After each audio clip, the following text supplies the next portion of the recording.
Hello મારા ગરવી ગુજરાતના મતદાતાઓ નાગરિકો, આપ સર્વેને મારા અભિનંદન।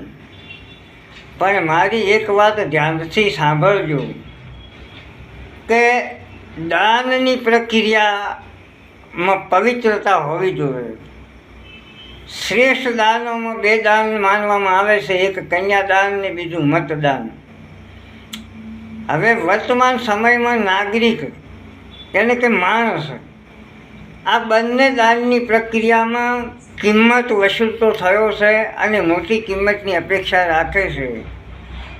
લાલચ સિવાય માણસ મત આપવા પણ તૈયાર નથી। જો રાષ્ટ્રને સુરક્ષિત રાખવું હોય, રાષ્ટ્રને મજબૂત બનાવવું હોય, રાષ્ટ્રની પ્રગતિ ઈચ્છતા હોય, ઉન્નતિ ઈચ્છતા હોય, તો તમારો કિંમતી અને પવિત્ર મત વિના વળતરે લોક કલ્યાણ માટે રાષ્ટ્રહિતમાં પડવો જોઈએ તો ખરા અર્થમાં મતદાન કહી શકાય। નહીં તો આ મતનો વેપાર છે।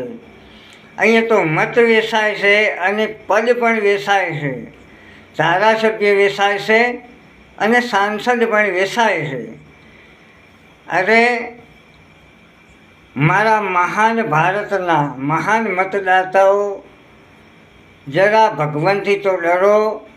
જય માતાજી, જય ભવાની।